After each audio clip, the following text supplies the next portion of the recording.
आज हम लोग सीखेंगे जर्नल एंट्री क्लास 11 का। जर्नल एंट्री बनाने से पहले कुछ अकाउंट्स के बारे में जानना ज़रूरी है, जिसमें कि 3 अकाउंट्स के बारे में जानना बहुत ज़रूरी है। एक है पर्सनल अकाउंट, दूसरा है रियल अकाउंट, तीसरा है नॉमिनल अकाउंट। ठीक है, इस 3 के बारे में जानकारी रहने पर आप जर्नल एंट्री अच्छा से बना सकते हैं। पहले हम लोग जानते हैं पर्सनल अकाउंट्स। पर्सनल अकाउंट्स क्या है? Accounts which relate to persons, वो अकाउंट जो पर्सन से संबंधित रखता हो उसको पर्सनल अकाउंट बोलते हैं। जैसे debtors, creditors, Ram account, Shyam account, Ram's and company account, capital account और ड्राइंग अकाउंट। डेटर्स अकाउंट्स क्या होता है? जिसको हम लोग उधार माल बेचे हैं। डेटर्स क्या होता है? जिसको हम लोग उधार माल बेचे हैं और उससे हम पैसा पाएंगे। ठीक है, जिससे हम पैसा पाते हैं वो मेरा डेटर्स हो गया। और क्रेडिटर्स क्या हुआ? जिससे हम उधार लिए हैं, जिससे हम उधार माल खरीदे हैं। उधार में हम जिससे खरीदे हैं वो मेरा क्रेडिटर्स हो गया, उसको हम पैसा देंगे, ये मेरा लायबिलिटी हो गया। और डेटर्स क्या हो जाता है? एसेट्स, पैसा पाएंगे इससे, तो एसेट्स हो गया। और क्रेडिटर मैंने देना है हमको, इसको उधार में माल इससे हम खरीदे हैं, ये मेरा क्रेडिटर्स हो गया। राम अकाउंट नाम से अकाउंट है इसलिए पर्सनल अकाउंट हो जाएगा। श्याम अकाउंट, ठीक है, इसलिए पर्सनल अकाउंट हो जाएगा। राम एंड कंपनी अकाउंट इसलिए पर्सनल अकाउंट हो जाएगा। कैपिटल भी पर्सनल अकाउंट, क्योंकि कैपिटल क्या है? जो हम लोग बिजनेस में इन्वेस्ट करते हैं, बिजनेस में कुछ पैसा हम इन्वेस्ट किए तो कैपिटल कहलाता है। कौन इन्वेस्ट करेगा? कोई राम, श्याम या जदू, ये इन्वेस्ट करेगा, तो इसलिए ये कैपिटल अकाउंट पर्सनल अकाउंट हो जाएगा। तो कैपिटल क्या होगा? पर्सनल अकाउंट हो जाएगा। ड्राइंग भी पर्सनल अकाउंट हो जाएगा। ठीक है, अब आते हैं real accounts. Real accounts are the accounts which relate to tangible और intangible assets of the firm. मतलब रियल अकाउंट वह अकाउंट है जिसका संबंध फर्म के एसेट्स से है, संपत्ति से है। वह संपत्ति टेंजिबल भी हो सकता है और इनटेंजिबल भी हो सकता है। टेंजिबल माने जिसको हम लोग छूकर महसूस कर सकते हैं, जैसे कि फर्नीचर, मशीनरी, इसको हम लोग छूने से पता चलेगा, देख, तो उसको टेंजिबल बोलते हैं। इनटेंजिबल में इसको हम लोग छू नहीं सकते, जैसे गुडविल हो गया। ठीक है, ये सब इनटेंजिबल एसेट्स है। इसमें एक्सक्लूडिंग डेटर्स नहीं आएगा। ठीक है, डेटर्स पर्सनल अकाउंट हो गया। Example of tangible assets are land, building, investment, plant and machinery, सब स्टॉक, कैश इन हैंड, ये सब टेंजिबल एसेट्स हो गया। ठीक है, examples of intangible assets are goodwill, patent और ट्रेडमार्क। ठीक है, ये सब इनटेंजिबल है। जिसको हम लोग इनटेंजिबल मतलब इसको हम लोग छू नहीं सकते हैं। गुडविल, पेटेंट और ट्रेडमार्क हो गया। रियल अकाउंट, रियल अकाउंट मतलब क्या? एसेट्स। रियल अकाउंट मतलब क्या? एसेट्स, संपत्ति। ठीक है, अब इसके बाद होता है नॉमिनल अकाउंट। नॉमिनल अकाउंट मतलब रेवेन्यू और expenses. Accounts which relate to expenses, losses, gain, revenue etc। मतलब वह अकाउंट जिसमें खर्चा, लॉस, नुकसान और गेन से हमारे पास पैसा आता हो। ठीक है, एक्सपेंसेस से पैसा मेरा जाता हो, लॉस से मेरा नुकसान हो गया, गेन से मेरा पैसा आता है, रेवेन्यूज में कुछ इनकम आता है, उसको हम लोग नॉमिनल अकाउंट बोलते हैं। जैसे सैलरी देना खर्चा हो गया, परचेज किए खर्चा हो गया, सेल इनकम हो गया। ठीक है, गेन हो गया, इंटरेस्ट और कमीशन, ये सब हो गया नॉमिनल अकाउंट। जैसे एक्सपेंसेस एंड गेन, एक्सपेंसेस हो, गेन हो, लॉस हो, ठीक है, वो मेरा नॉमिनल अकाउंट से कहलाता है। ठीक है, ये 3 अकाउंट के बारे में जानकारी हो गई। अब गोल्डन रूल होता है, गोल्डन रूल्स ऑफ अकाउंटिंग। ठीक है, तीनों का golden rule. Type of account, personal account. Personal का गोल्डन रूल क्या है? डेबिट द रिसीवर, जो रिसीव करेगा उसको हम लोग डेबिट करेंगे। क्रेडिट द गिवर, जो देने वाला होगा उसको हम लोग क्रेडिट में लिखेंगे। फिर से पर्सनल अकाउंट क्या, डेबिट द रिसीवर, जो रिसीव करेगा उसको हम लोग डेबिट में लिखेंगे। क्रेडिट द गिवर, जो देगा देने वाला होगा उसको हम लोग क्रेडिट में लिखेंगे। डेबिट द रिसीवर, रिसीव करने वालों को डेबिट में और गिवर को क्रेडिट में। ठीक है। Real account, debit what's comes in, जो आएगा, जो चीज़ मेरे पास आएगा उसको हम लोग डेबिट में लिखेंगे। और क्रेडिट व्हाट गोज आउट, जो मेरे पास से चला जाएगा उसको हम लोग क्रेडिट में लिखेंगे। ठीक है। Nominal account, debit all expenses and losses, जितने भी खर्चे और नुकसान होगा उसको हम लोग डेबिट में लिखेंगे। Credit all incomes and gains, जितने भी मेरा इनकम और गेन होगा, आय और लाभ होगा, उसको हम लोग क्रेडिट साइड में लिखेंगे। इसको याद रखना बहुत ज़रूरी है जर्नल एंट्री बनाने के लिए। ठीक है।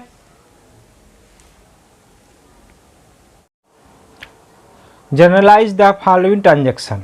Mister Anit started business with cash, mister Anit ने बिजनेस स्टार्ट किया 2000 रुपया कैश से।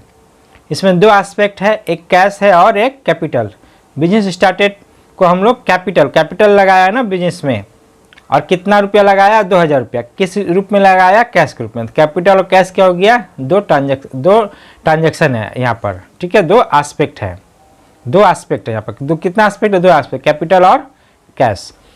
Goods purchased for cash, cash से माल खरीदा, एक परचेज हो गया और एक कैश हो गया। दो एस्पेक्ट हो गया यहाँ पर, परचेज और cash.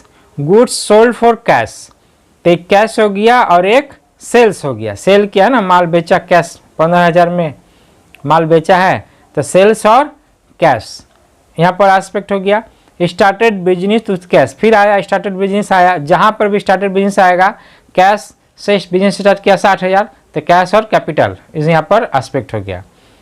Cash deposited into bank, cash को बैंक में जमा किया, तो कैश और बैंक यहाँ पर दो हो गया। Receive house rent from Rahmat, Rahmat से हाउस रेंट पाया 2000 रुपया, तो रेंट हो गया और कैश हो गया। ठीक है। आइए इसको हम लोग बनाते हैं। चलिए हम लोग बनाते हैं journal. Journal and ledger chapter से है, chapter 4 question number 1। In the book of, जिसका भी रहेगा लिख देंगे जर्नल एंट्री। ठीक है, क्लास 11 का। तो इसका परफॉर्मा क्या है, डेट, पार्टिकुलर्स, LF माने ledger folio, amount debit, amount credit. ठीक है। पहले क्या था, mister Anit started business with cash, mister Anit ने बिजनेस शुरू किया 2000 रुपया कैश से। तो इसका जनरल एंट्री क्या होगा, पहले बना लेते हैं उसके बाद समझाएंगे। Cash account debit to capital account, narration इसमें लिखना पड़ता है, being mister Anit started business with cash. ठीक है। अब इसको कैसे बना बता रहे हैं आपको। यहाँ पर दो एस्पेक्ट है, एक कैश है और एक कैपिटल है। कैश कौन सा अकाउंट है हम लोग पहले देखेंगे। कैश रियल अकाउंट है, कैश एसेट्स है मेरा, इसलिए रियल अकाउंट हो गया। रियल अकाउंट कैश मेरा यहाँ क्या आ रहा है कि जा रहा है, तो mister Anit started business with cash, तो कैश जो है बिजनेस में आ रहा है। मिस्टर अनित 2000 रुपया लेकर आ रहा है, तो बिजनेस में आ रहा है ना, बिजनेस में आ रहा है तो क्या होगा, रियल अकाउंट का गोल्डन रूल क्या है, डेबिट व्हाट कम्स इन, जो आएगा उसको हम लोग डेबिट करेंगे। तो कैश आ रहा है इसलिए कैश को क्या करेंगे, डेबिट करेंगे, इसलिए कैश को कहाँ लिखे हैं, डेबिट में लिखे हैं। ठीक है। कैपिटल कौन सा अकाउंट है, कैपिटल पर्सनल अकाउंट है। पर्सनल अकाउंट का क्या है, क्रेडिट द गिवर, ये कैपिटल क्या है, देने वाला है, अनित दे रहा है ना, कैपिटल आ रहा है बिजनेस में, क्रेडिट द गिवर अनित देने वाला है, अनित दे रहा है 2000 रुपया कैपिटल, इसलिए यह क्रेडिट होगा। ठीक है। यहाँ पर हम लोग ऐसे भी कर सकते हैं, मान लीजिए cash account debit to Anit भी लिख सकते हैं, तो अनित देने वाला हो गया, तो अनित न लिख के हम लोग क्या देते हैं, अनित किस रूप में दे रहा है, कैपिटल रूप में, इसलिए यहाँ कैपिटल लिखते हैं, टू कैपिटल। तो अनित गिवर हो गया, अनित कैपिटल दे रहा है, कैपिटल ग्रुप में 2000, इसलिए यह क्रेडिट होगा, क्योंकि पर्सनल अकाउंट में credit the giver, personal account golden rule क्या है, क्रेडिट द गिवर। ठीक है। और एक तरीका है, कैपिटल जब बढ़ता है तो हम लोग क्रेडिट करते हैं। ठीक है। तो कैपिटल यहाँ पर बढ़ रहा है 2000 रुपया बिजनेस का, तो इसलिए यहाँ पर क्रेडिट करेंगे, और घटेगा तो डेबिट करते हैं। ठीक है। दूसरा देखते हैं। यदि नहीं समझ में आएगा तो कमेंट्स में आप लोग पूछ सकते हैं। Goods purchased for cash ₹1000, goods purchase किए हैं तो इसका जनरल एंट्री क्या होगा, purchase account debit to cash being goods purchase for cash 1000। अच्छा, ये सब मत लिखिए, ये सब हम समझाने के लिए लिखे हैं। ठीक है। आपको सिर्फ इसको लिखना है, इसको लिखना है और ये वाला लिखना है, ये वाला नहीं लिखना है, ये हम सिर्फ समझाने के लिए बोले हैं। ठीक है। ये सब समझाने के लिए लिखे हैं, ये सब मत लिखिएगा। तो इसका क्या होगा, purchase account debit to cash being goods purchase for cash. तो परचेज हो गया, परचेज कौन सा अकाउंट हो गया, पहले देखेंगे नॉमिनल अकाउंट हो गया। परचेज मेरा परचेज कर रहे हैं तो मेरा क्या खर्चा है, एक्सपेंसेस है।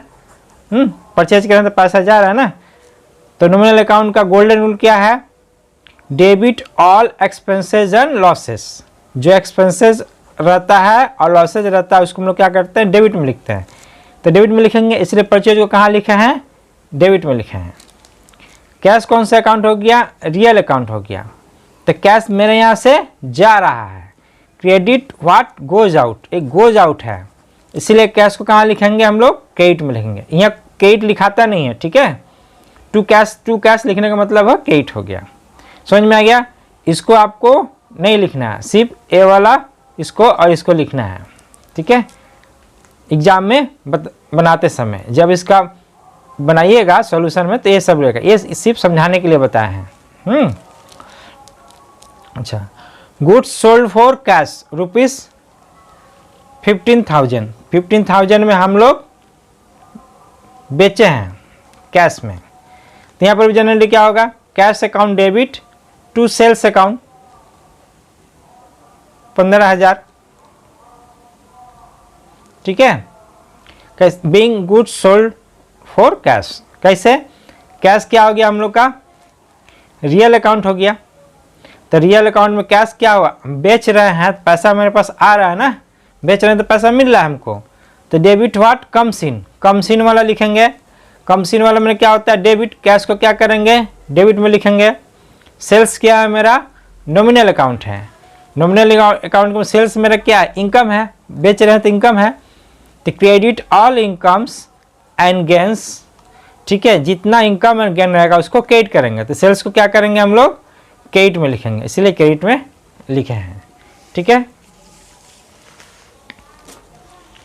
अब 4 नंबर में क्या क्वेश्चन है, स्टार्टेड बिजनेस विथ कैश, फिर से बिजनेस स्टार्ट किया कैश 60,000 कैश से। इसका जनरल एंट्री क्या होगा, cash account debit to capital account हो जाएगा। नरेशन क्या होगा, being started business with cash. Cash कौन सा अकाउंट है, रियल अकाउंट है, रियल अकाउंट है। ठीक है। डेबिट, तो इसका गोल्डन क्या होगा, debit what comes in, business में क्या कैश मेरा आ रहा है, 60,000 रुपया आ रहा है ना, तो कम्स इन है, तो इसीलिए यह कैश क्या हो जाएगा, डेबिट होगा, क्योंकि debit what comes in. Capital कौन सा हो गया, पर्सनल अकाउंट हो गया। क्रेडिट द गिवर, कैपिटल देने वाला है 60,000 रुपया, गिवर है, इसलिए यह क्रेडिट होगा। और एक तरीका है, कैपिटल बढ़ने से हम लोग क्रेडिट में लिखते हैं। बिजनेस में कैपिटल बढ़ेगा तो क्रेडिट में लिखते हैं और घटेगा तो डेबिट में लिखते हैं। ठीक है। Cash deposited into bank, cash जमा किए बैंक में, कितना जमा किए, 50,000। तो बैंक में जमा किए तो बैंक मेरा बढ़ गया और कैश मेरा यहाँ पर बिजनेस से कैश मेरा घट गया। बिजनेस के गल्ला से, मैंने बिजनेस के ड्रॉयर से हम 50,000 रुपया कैश निकाल के अपना बैंक में जमा किए। तो बैंक का पासबुक में एंट्री क्या हो जाएगा, बढ़ जाएगा 50,000 से, लेकिन बिजनेस का जो ड्रॉयर से निकाले 50,000 घट जाएगा। तो इसका जनरल एंट्री क्या होगा, bank account debit to cash. Narration क्या होगा, being cash deposited into bank account. Bank account क्या है? पर्सनल अकाउंट है, ठीक है। पर्सनल अकाउंट का गोल्डन रूल क्या है? Debit the receiver. Bank receive कर रहा है कैश 50,000, ठीक है, तो डेबिट द रिसीवर, जो रिसीव करने वाला रहता है उसको हम लोग डेबिट करते हैं, डेबिट DR। इसलिए बैंक को कहाँ पर लिखेंगे हम लोग? डेबिट में लिखेंगे, ठीक है। कैश अकाउंट रियल अकाउंट हो गया। क्रेडिट व्हाट गोज आउट, जो निकल जा रहा है मेरा बिजनेस के ड्रॉयर से 50,000 निकल जा रहा है, चला जा रहा है, इसीलिए उसको क्रेडिट किए। अब बैंक रिसीव कर रहा है 50,000, बैंक 50,000 रिसीव कर रहा है और पर्सनल अकाउंट है तो डेबिट द रिसीवर, डेबिट हो जाएगा, ठीक है। Receive house rent from Rahmat, Rahmat से 2,000 रुपया हम लोग हाउस रेंट मिला, तो cash account debit to house rent account, कितना हो गया? 2,000 रुपया। तो being receive house rent from Rahmat, Rahmat से हम लोग कैश पाए हैं 2,000 रुपया एज ए रेंट के हिसाब से। तो कैश क्या हो गया? रियल अकाउंट हो गया। डेबिट व्हाट कम्स इन, क्या आ रहा है मेरे पास? कैश आ रहा है, तो इसलिए कैश को हम लोग डेबिट में कर दिए। किस रूप में आ रहा है? हाउस रेंट के, यहाँ रेंट भी लिख सकते हैं, सिर्फ रेंट, टू रेंट, हाउस भी नहीं भी लिखेंगे तो चलेगा, ठीक है। रेंट कौन सा अकाउंट हो गया? Nominal account. तो नॉमिनल अकाउंट का गोल्डन रूल क्या है? Credit all income and gain. Rent क्या मेरा? इनकम है, इनकम के रूप में आ रहा है, तो इसको इसलिए क्रेडिट में लिखेंगे 2,000 रुपया, ठीक है। रेंट नॉमिनल अकाउंट है, credit all income and gain, तो रेंट मेरा क्या है? इनकम है, इसलिए ये क्रेडिट में लिखाएगा।